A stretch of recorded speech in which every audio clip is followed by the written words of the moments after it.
Cro-Blanc par Jack London. Chapitre 4.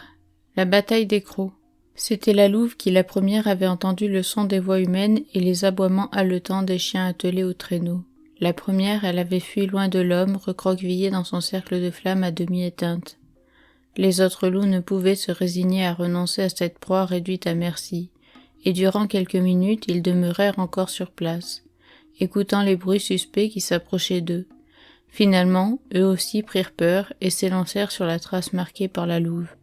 Un grand loup gris, un des chefs de file habituels de la troupe, courait en tête. Il grondait pour avertir les plus jeunes de ne point rompre l'alignement et leur distribuer au besoin des coups de croc s'ils avaient la prétention de passer devant lui. Il augmenta son allure à l'aspect de la louve qui maintenant trottait avec tranquillité dans la neige et ne tarda pas à la rejoindre. Elle vint se ranger d'elle-même à son côté comme si c'était là sa position coutumière, et ils prirent tous deux la direction de la horde. Le grand loup gris ne grondait pas et ne montrait pas les dents quand, d'un bond, elle s'amusait à prendre sur lui quelque avance.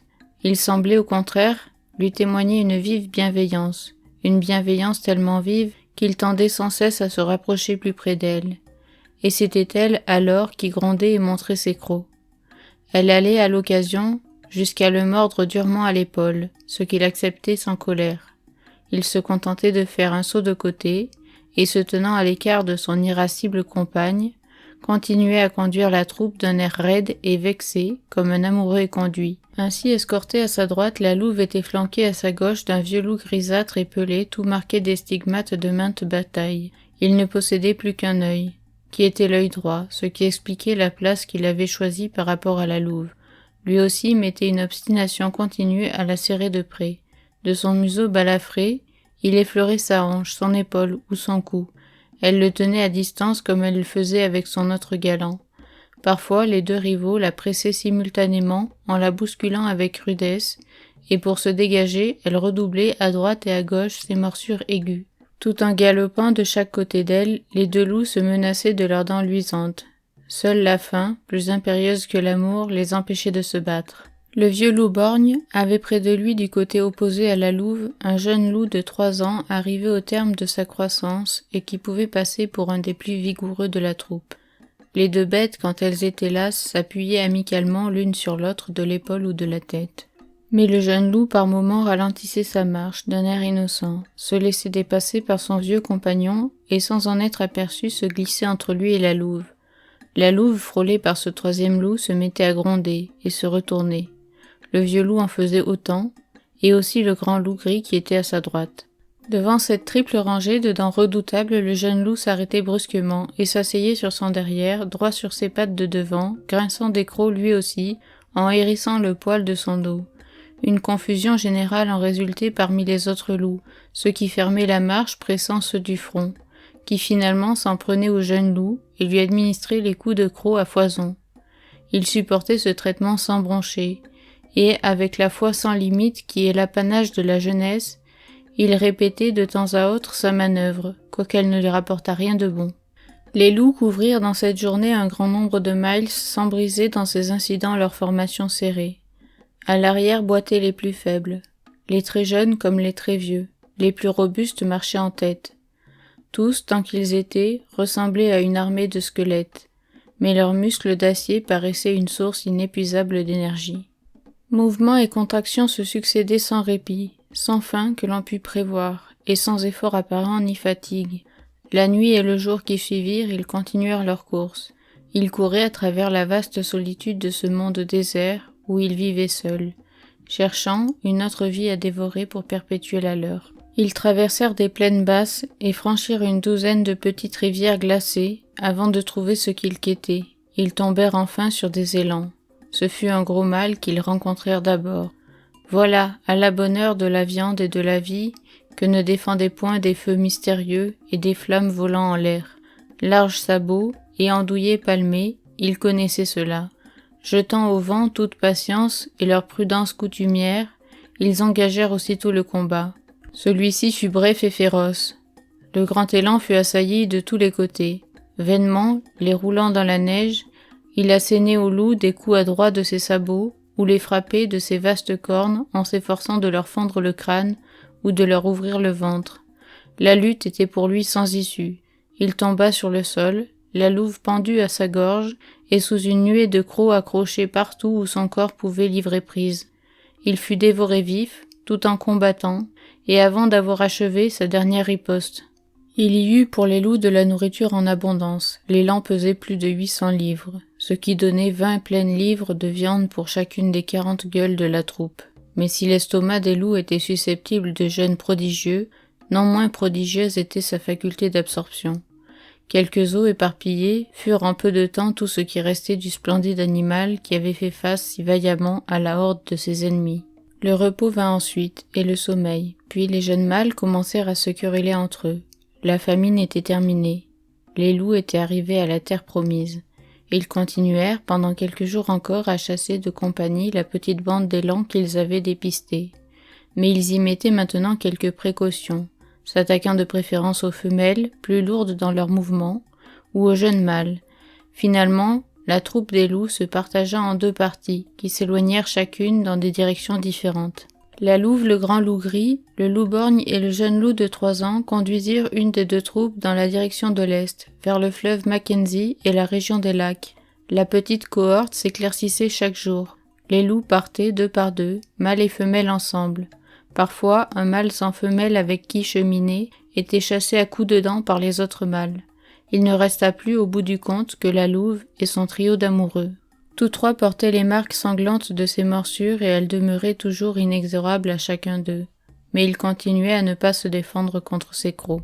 Il se contentait, pour apaiser son courroux, de se détourner en remuant la queue et en dansant de petits pas devant elle. Aussi doux il se montrait envers elle, aussi féroce était-il l'un vis-à-vis de l'autre. Le loup de 3 ans sentait croître son audace. Saisissant dans sa gueule à l'improviste l'oreille du vieux loup, du côté où celui-ci était borgne, il la déchira profondément et la découpa en minces lanières. Le vieux loup, s'il était moins vigoureux et moins alerte que son jeune rival, lui était supérieur en science et en sagesse. Son œil perdu et son nez balafré témoignaient de son expérience de la vie et de la bataille. Nul doute qu'il ne connût en temps utile ce qu'il avait à faire. Lorsque l'heure en fut venue, magnifique en effet et tragique à souhait fut la bataille. Le vieux loup borgne et le grand loup gris se réunirent pour attaquer ensemble le loup de 3 ans et le détruire. Ils l'entreprirent sans pitié chacun de son côté. Oubliés les jours de chasse commune, les jeux partagés jadis et la famine subie côte à côte, c'était chose du passé. La chose présente, implacable et cruelle par-dessus toute, était l'amour. La louve, objet du litige, assise sur son train de derrière, regardait, spectatrice paisible. Paisible et contente, car son jour à elle était venu. C'est pour la posséder que les poils se hérissaient, que les crocs frappaient les crocs, que la chair déchiquetée se convulsait. Le loup de 3 ans, c'était sa première affaire d'amour, perdit la vie dans l'aventure. Les 2 vainqueurs, quand il fut mort, regardèrent la louve qui, sans bouger, souriait dans la neige. Mais le vieux loup borgne était le plus roué des 2 survivants. Il avait beaucoup appris. Le grand loup gris, détournant la tête, était occupé justement à lécher une blessure qui saignait à son épaule. Son cou se courbait pour cette opération, et la courbe en était tournée vers le vieux loup. De son œil unique, celui-ci saisit l'opportunité du moment. S'étant baissé pour prendre son élan, il sauta sur la gorge qui s'offrait à ses crocs et referma sur elle sa mâchoire. La déchirure fut large et profonde, et les dents crevèrent au passage la grosse artère. Le grand loup gris eut un grondement terrible, et s'élança sur son ennemi qui s'était rapidement reculé. Mais déjà la vie fuyait hors de lui, son grondement s'étouffait, et n'était plus qu'une toux épaisse. Ruisselant de sang et toussant, il combattit encore quelques instants, puis ses pattes chancelèrent, ses yeux s'assombrirent à la lumière, et ses sursauts devinrent de plus en plus courts. La louve, pendant ce temps, toujours assise sur son derrière, continuait à sourire. Elle était heureuse, car ceci n'était rien d'autre que la bataille des sexes, la lutte naturelle pour l'amour, la tragédie du wild, qui n'était tragique que pour ceux qui mouraient. Elle était, pour les survivants, aboutissement et réalisation. Lorsque le grand loup gris ne bougea plus, le vieux borgne, un œil, ainsi l'appellerons-nous désormais, alla vers la louve. Il y avait dans son allure de la fierté de sa victoire et de la prudence. Il était prêt à une rebuffade, si elle venait, et ce lui fut une agréable surprise de voir que les dents de la louve ne grinçaient pas vers lui avec colère. Pour la première fois, son accueil fut gracieux. Elle frotta son nez contre le sien, condescendit même à sauter, gambader et jouer en sa compagnie, avec des manières enfantines. Et lui, tout vieux et tout sage qu'il était, comme elle, fit l'enfant et se livra à maintes folies pires que les siennes. Il n'était plus question déjà des rivaux vaincus, ni du conte d'amour écrit en rouge sur la neige. Une fois seulement, le vieux loup dut s'arrêter pour lécher le sang qui coulait de ses blessures non fermées. Ses lèvres se convulsèrent en un vague grondement, et le poil de son cou eut un hérissement involontaire. Il se baissa vers la neige encore rougie, comme s'il allait prendre son élan, et en mordit la surface dans un spasme brusque de ses mâchoires. Au bout d'un moment, il ne pensa plus à rien, de rechef, et courut vers la louve qui se sauva, en le conviant à sa suite au plaisir de la chasse à travers bois. Comme de bons amis qui ont fini par se comprendre, ils coururent dès lors toujours côte à côte, chassant, tuant et mangeant en commun. Ainsi passaient les jours, quand la louve commença à se montrer inquiète. Avec obstination, elle semblait chercher une chose qu'elle ne trouvait pas. Les couverts que forment en dessous d'eux les amas d'arbres tombés étaient pour elle pleins d'attraits. Pénétrant dans les larges crevasses qui s'ouvrent dans la neige à l'abri des rocs surplombants, elle y reniflait longuement. Un œil paraissait complètement détaché de ses recherches, mais il n'en suivait pas moins, avec bonne humeur et fidélité, tous les pas de la louve. Lorsque celle-ci s'attardait un peu trop dans ses investigations, ou si le passage était trop étroit pour deux, il se couchait sur le sol et attendait placidement son retour. Sans se fixer de préférence en aucun lieu, ils pérégrinèrent à travers diverses contrées. Puis, revenant vers le Mackenzie, ils suivirent le fleuve, s'en écartant seulement pour remonter à la piste de quelques gibiers, un de ses petits affluents. Ils tombaient parfois sur d'autres loups, qui comme eux marchaient ordinairement par couple. Il n'y avait plus, de part et d'autre, de signes mutuels d'amitié, de plaisir à se retrouver, ni de désir à se reformer en troupe. Quelquefois, ils rencontraient des loups solitaires. Ceux-ci étaient toujours des mâles, et ils faisaient mine avec insistance de vouloir se joindre à la louve et à son compagnon. Mais tous deux, épaule contre épaule, le crin hérissé et les dents mauvaises, accueillaient de telle sorte ses avances que le prétendant intempestif tournait bientôt le dos et s'en allait reprendre sa course isolée. Il courait dans les forêts paisibles par une belle nuit de clair de lune, quand un œil s'arrêta soudain. Il dressa son museau, agita la queue, leva une patte à la manière d'un chien en arrêt, et ses narines se dilatèrent pour humer l'air. Les effluves qui lui parvinrent ne semblèrent pas le satisfaire, et il se mit à respirer l'air de plus belle, tâchant de comprendre l'impalpable message que lui apportait le vent. Un reniflement léger avait suffi à renseigner la louve, et elle trotta de l'avant, afin de rassurer son compagnon. Il la suivit, mal tranquillisé, et à tout moment, il ne pouvait s'empêcher de s'arrêter pour interroger du nez l'atmosphère. Ils arrivèrent à une vaste clairière, ouverte parmi la forêt. Rampant avec prudence, la louve s'avança jusqu'au bord de l'espace libre. Le vieux loup la rejoignit, après quelque hésitation. Tous les sens s'en alertent, chaque poil de son corps s'irradiant de défiance et de suspicion. Tous les deux demeurèrent un instant côte à côte, veillant et reniflant. Un bruit de chiens qui se querellaient et se battaient arrivait jusqu'à leurs oreilles, ainsi que des cris d'hommes, au sang guttural, et des voix plus aiguës de femmes acariâtres et quinteuses. Ils perçurent aussi le cri strident et plaintif d'un enfant. Sauf les masses énormes que formaient les pots et les tentes, ils ne pouvaient guère distinguer que la flamme d'un feu devant laquelle les corps allaient et venaient, et la fumée qui montait doucement du feu dans l'air tranquille. Mais les 1000 relents d'un camp d'Indiens venaient maintenant aux narines des deux bêtes, et ces relents contaient des tas de choses que le vieux loup ne pouvait pas comprendre, mais qui étaient beaucoup moins inconnues de la louve. Elle était étrangement agitée et reniflait avec un délice croissant. Un œil au contraire demeurait soupçonneux, et ne cachait pas son ennui. Il trahissait à chaque instant son désir de s'en aller.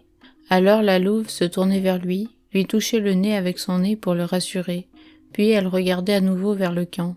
Son expression marquait une envie impérieuse, qui n'était pas celle de la faim. Elle tressaillait d'une force intérieure qui la poussait à s'avancer plus avant, à s'approcher de ce feu, à s'aller coucher près de la flamme en compagnie des chiens, et à se mêler aux jambes des hommes. Ce fut un œil qui l'emporta. Il s'agita tant et si bien que son inquiétude se communiqua à la louve. La mémoire aussi revient à celle-ci, de cette autre chose qu'elle cherchait si obstinément, et qu'il y avait pour elle une nécessité de trouver.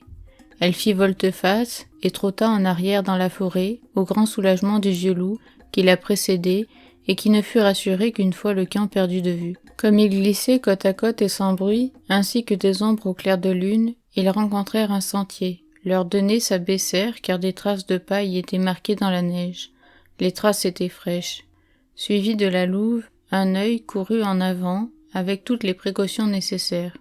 Les coussinets naturels qu'ils avaient sous les pattes s'imprimaient sur la neige, silencieux et moelleux comme un capiton de velours. Le loup découvrit une petite tache blanche qui légèrement se mouvait sur la neige. Il accéléra son allure déjà rapide. Devant lui bondissait la petite tache blanche. Le sentier où il courait était étroit et bordé de chaque côté par des taillis de jeunes sapins. Il rattrapa la petite tache blanche et bond par bond l'atteignit. Il était déjà dessus. Un bond de plus et ses dents s'y enfonçaient. Mais à cet instant précis, la petite tache blanche s'élevant en l'air droit au-dessus de sa tête, et il reconnut un lièvre blanc qui, pendu dans le vide à un jeune sapin, bondissait, sautait, cabriolait en une danse fantastique. À ce spectacle, un œil eut un recul effrayé, puis il s'aplatit sur la neige, en grondant des menaces à l'adresse de cet objet, dangereux peut-être et inexplicable. Mais étant arrivée, la louve passa avec dédain devant le vieux loup. S'étant ensuite tenue tranquille un moment, elle s'élança vers le lièvre qui dansait toujours en l'air. Elle sauta haut, mais pas assez pour atteindre la proie convoitée, et ses dents claquèrent les unes contre les autres avec un bruit métallique. Elle sauta une seconde fois, puis une troisième. S'étant relevé, un œil l'observait. Irrité de ses insuccès, il bondit lui-même, dans un puissant élan. Ses dents se refermèrent sur le lièvre, et il l'attira à terre avec lui. Mais, chose curieuse, le sapin n'avait point lâché le lièvre. Il s'était, à sa suite, courbé vers le sol, et semblait menacer le vieux loup. Un œil desserra ses mâchoires, et abandonnant sa prise sauta en arrière afin de se garer de l'étrange péril. Ses lèvres découvrirent ses crocs, son gosier se gonfla pour une invective, et chaque poil de son corps se hérissa de rage et d'effroi. Simultanément, le jeune sapin s'était redressé, et le lièvre à nouveau envolé recommença à danser dans le vide. En manière de reproche, la louve, se fâchant, enfonça ses crocs dans l'épaule du vieux loup. De plus en plus épouvanté de l'engin inconnu, un œil se rebiffa et recula plus encore, après avoir égratigné le nez de la louve. Alors, indignée de l'offense, elle se jeta sur son compagnon, qui, en hâte, essaya de l'apaiser et de se faire pardonner sa faute.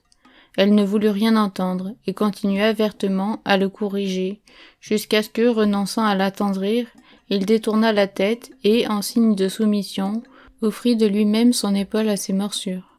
Durant ce temps, le lièvre continuait à danser en l'air au-dessus d'eux.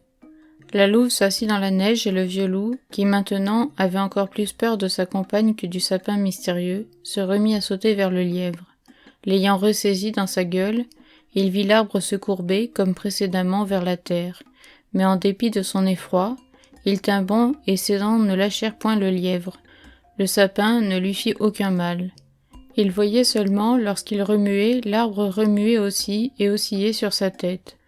Dès qu'il demeurait immobile, le sapin à son tour ne bougeait plus, et il en conclut qu'il était plus prudent de se tenir tranquille.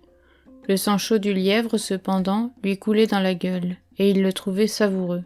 Ce fut la louve qui vint le tirer de ses perplexités. Elle prit le lièvre entre ses mâchoires et sans s'effarer du sapin qui oscillait et se balançait au-dessus d'elle, elle arracha sa tête à l'animal aux longues oreilles. À l'instar d'un ressort qui se détend, le sapin reprit sa position naturelle et verticale où il s'immobilisa, et le corps du lièvre resta sur le sol. Un œil et la louve dévorèrent alors à loisir le gibier que l'arbre mystérieux avait capturé pour eux. Tout alentour étaient d'autres sentiers et chemins, où des lièvres pendaient en l'air. Le couple les inspecta tous. La louve acheva d'apprendre à son compagnon ce qu'étaient les pièges des hommes et la meilleure méthode à employer pour s'approprier ce qui y était pris.